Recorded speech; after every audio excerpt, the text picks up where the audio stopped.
غزہ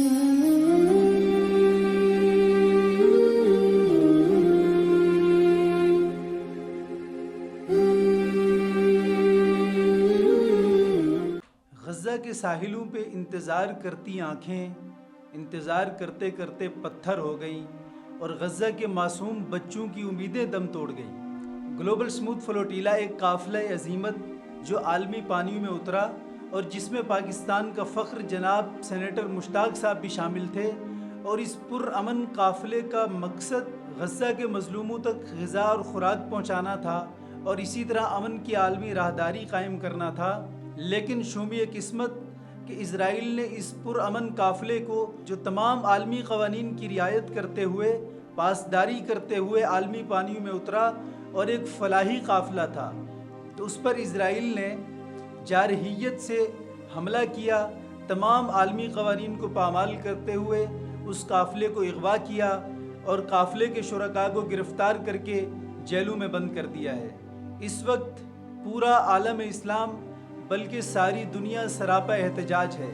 اور یہ صرف عالم اسلام کے لیے نہیں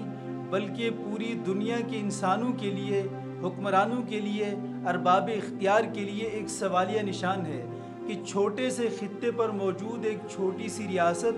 اتنی بڑی دہشت گردی کا مظاہرہ کرتی ہے۔ اور پاکستان کے لیے خاص طور پر ایک سوالیہ نشان ہے کہ آج پاکستان دو ریاستی حل کی بات کرتا ہے، ہمارے ارباب اختیار دو ریاستی حل کی بات کرتے ہیں،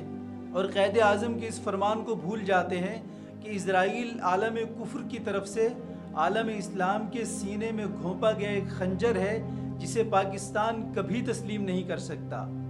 کیوں تسلیم نہیں کر سکتا؟ اسرائیل کی اسی طرح کی جارحیت اور اسی طرح کی بدماشی کی وجہ سے۔ اسرائیل کا یہ اقدام صرف پاکستان کے لیے نہیں بلکہ پوری دنیا کے انسانوں کے لیے ایک سوالیہ نشان ہے۔ اب لوگوں کو سوچنا پڑے گا، اب خاموش رہنا جرم ہوگا، اب غیر جانبدار رہنا جرم ہوگا۔ خاموشی ظلم کی تائید سمجھی جائے گی، غیر جانبداری ظلم کی تائید سمجھی جائے گی۔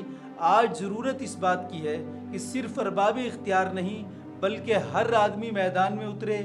باہر نکلے، اسرائیل کے خلاف سراپا احتجاج بنے اور گلوبل اسموتھ فلوٹیلا کے شرکاء کی آواز میں آواز ملا کر ان کی رہائی کے لیے، ان کی بازیابی کے لیے آواز بلند کرے۔ اب بات صرف مذمتوں تک نہیں رہنی چاہیے بلکہ مذمتوں سے آگے بڑھ کر عملی اقدام کرنا چاہیے۔ آج بھی یہ افسوس کی بات ہے کہ ارباب اختیار مذمتوں کی لوریاں دے کر عوام کو پھر سے سلانے کی کوشش کر رہے ہیں، حالانکہ یہ بیدار ہونے کا وقت ہے۔ آج پوری دنیا، پورا عالم اسلام اپنے ارباب اختیار سے سراپا سوال ہے، سراپا احتجاج ہے کہ تو ادھر ادھر کی نہ بات کر، یہ بتا کہ قافلہ کیوں لٹا، مجھے رہزنوں سے گلہ نہیں، تیری رہبری کا سوال ہے۔